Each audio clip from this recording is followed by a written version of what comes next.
Pour un nouveau plateau Perspective, nous recevons Régis Charpentier. Régis, bonjour. Bonjour Cathy. Qui est directeur général d'une société qui s'appelle Fairplay Conseil et qui est par ailleurs président, ou plutôt coprésident, du club Horizon.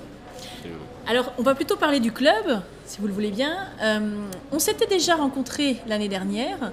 Qu'est-ce qui s'est passé depuis l'année dernière? Qu'est-ce qui a évolué? Comment le club se développe? Alors, je rappellerai peut-être en deux mots ce qu'est le club. Oui, donc le club Horizon, il a une double casquette. C'est d'abord un club de networking un peu traditionnel où nos membres se rencontrent autour d'opérations de relations publiques, des petits déjeuners ou des dîners de networking. Et puis surtout et de manière principale, c'est un club qui incube des projets citoyens. Et l'année dernière, on avait parlé d'un projet qu'on incubait à l'époque qui s'appelait 100 000 rencontres solidaires et qui avait pour but, et qui a toujours d'ailleurs pour but, de mettre en contact les collaborateurs d'entreprise avec les bénéficiaires du RSA dans le but que ces bénéficiaires du RSA puissent retrouver du travail. Depuis un an, même un peu plus aujourd'hui, on incubait ce projet et on expérimentait auprès des entreprises la validité de cette idée qu'on avait nourrie au sein du club. Et depuis un an, on a réussi à passer les premiers partenariats, donc avec le ministère du Travail d'abord, qui nous accompagne dans notre démarche, et puis avec quelques partenaires financiers qui sont aujourd'hui les gens qui nous permettent de généraliser le projet et d'en développer le concept de manière un petit peu plus à vaste échelle, avec l'ambition que ça devienne un projet national. Alors comment est-ce qu'on arrive à animer un club, qui n'est pas qu'un club d'entrepreneurs d'ailleurs, puisqu'il y a à la fois des institutionnels, des directeurs de sociétés et des entrepreneurs? À peu près, vous m'aviez dit un tiers ou... Oui, voilà. Grosso modo, notre club est composé d'une centaine de membres, principalement a été formé autour d'entrepreneurs, jeunes entrepreneurs, trentenaires, quarantenaires, et qui s'est ouvert au fur et à mesure à des directeurs d'entreprises, à on va dire des professions libérales aussi. On trouve une partie de professions libérales dans le club et quelques hauts fonctionnaires qui sont là et qui nourrissent la diversité du club. Alors comment on fait pour animer un club comme celui-là qui doit prendre quand même pas mal de temps et diriger une société? Alors d'abord, nous on est des animateurs, mais on travaille surtout avec des permanents, des délégués généraux du club. Donc il y a toute une équipe qui travaille aujourd'hui au club à temps plein pour développer nos projets. Et puis c'est vrai que sur le modèle du volontariat et du bénévolat, nos membres et notre conseil d'administration consacrent du temps à développer nos projets et à faire en sorte que nos membres puissent se rencontrer dans les meilleures conditions. Quel est le rythme des rencontres? Alors on anime un petit déjeuner par mois. D'accord. Le prochain petit déjeuner, par exemple, on invite Gino Strada, qui est le fondateur un Italien, qui est fondateur de l'association Emergency, qui intervient dans les zones de guerre et qui crée des hôpitaux et donc c'est une ONG internationale qui vient avec Renzo Piano, le fameux architecte qui a construit Beaubourg. Donc ce type de petit déjeuner où nos membres se rencontrent ont lieu à une fréquence d'une fois par mois. Et puis après, on a des conseillers d'administration qui travaillent avec des commissions et des équipes sur les différents projets. Et principalement aujourd'hui sur 100 000 rencontres solidaires. Donc là, effectivement, on se réunit un peu plus souvent que ça. Comment est-ce qu'on fait pour financer un club comme celui-là? Alors, on a la chance d'être suivi par des partenaires qui nous font confiance depuis longtemps. Donc le premier partenaire du club historique, c'est la société PwC, qui a été rejoint il y a 2 ans par la banque Neuflize. Et puis on a eu la chance de signer un 3e partenaire qui nous accompagne aujourd'hui dans notre communication, qui est le groupe Iris, et qui nous aide à faire valoir un petit peu, à porter notre parole à l'extérieur, en dehors du club. Et c'est vrai que c'est très efficace parce qu'aujourd'hui on reçoit beaucoup de candidatures spontanées. Nos projets sont plus vus, plus médiatisés, et ça nous aide à accélérer l'incubation des projets sur lesquels on travaille. Qu'est-ce qui vous a motivé vous-même à rejoindre le club?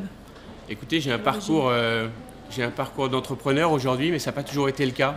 Pendant 8 ans, j'ai travaillé dans des cabinets d'audit, de conseil. J'ai travaillé un peu à l'étranger, un peu pour la Banque mondiale, pendant 2 ans au Vietnam, sur des missions de privatisation d'État, donc très loin un petit peu des métiers d'entrepreneur. Et puis je suis rentré en France et j'ai décidé par passion, en fait, je ne sais pas, une passion peut-être pour la liberté et passion pour le sport aussi, de créer une société dans l'événementiel et le marketing sportif et culturel. Et on a envie de transmettre en fait. Je pense qu'on est entrepreneur, on a envie de transmettre et donner cette passion aux autres. Et le club Horizon, cet endroit où il y a tant d'entrepreneurs, est un moyen de transmettre et de partager ce dynamisme et cette envie de réaliser des projets. Régis, comment vous vous verriez dans 10 ans? Comment vous vous imaginez dans 10 ans? Je pense que tous les 2 ans, je change de métier. Donc celui que j'ai fait... 5 fois le temps de changer de métier. Ouais. J'ai fait beaucoup de choses un peu différentes. Le moteur, en fait, c'est l'envie, c'est l'éclectisme. Je travaillerai certainement pas très loin du monde de la communication et des relations publiques, puisque c'est le métier dans lequel j'exerce aujourd'hui. Mais je me verrais bien à l'étranger, en fait. La partie étrangère de mon parcours me manque un petit peu aujourd'hui et j'aimerais bien aller travailler un peu plus sur les zones en Afrique où il y a beaucoup de choses à faire, d'investissements à mener.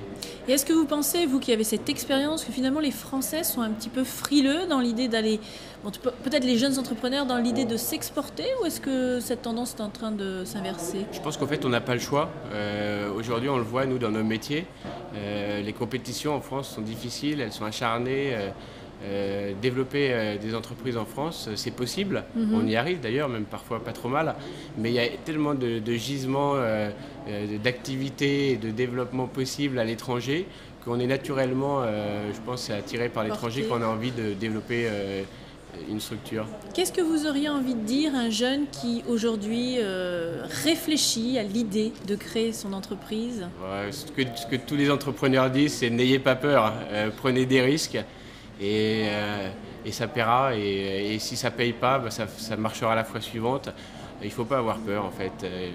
Je crois qu'il faut avoir envie de se lancer, et puis après, une fois qu'on a cette envie chevillée au corps, il faut y aller. Est-ce que si c'est dans le cadre de projets citoyens, ils peuvent porter candidature à votre prochaine session? Oui, c'est effectivement une très bonne transition sur les projets du Club Horizon.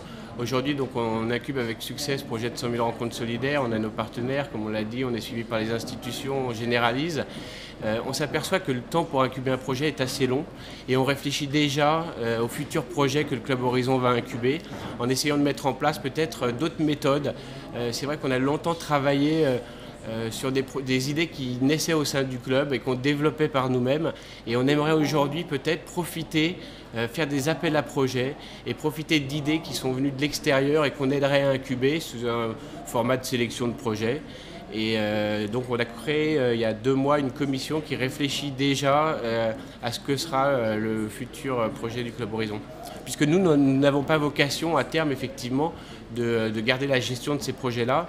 Une fois qu'ils sont financés, une fois que les équipes sont formées, une fois que le projet est validé, une association ad hoc est créée et après vit sans les supports du Club Horizon. Et ils peuvent postuler sur un club internet? Oui, alors grâce à notre partenaire, un nouveau partenaire de communication, grâce au groupe Iris, on est en train de mettre des outils en place qui vont nous permettre en ligne de soumissionner des projets, et puis après la commission membre qui a été formée pourra les auditer, les entendre. Et donc oui, c'est pour la rentrée, c'est prévu là dans la mise en ligne dans les 15 jours, dans les 3 semaines. Bon, écoutez, je pense que bon nombre de projets vont suivre cette avancée. Régis, merci beaucoup et bonne chance et bon vent dans vos aventures. Merci. À très bientôt pour un prochain Cathy. plateau Perspective. Merci.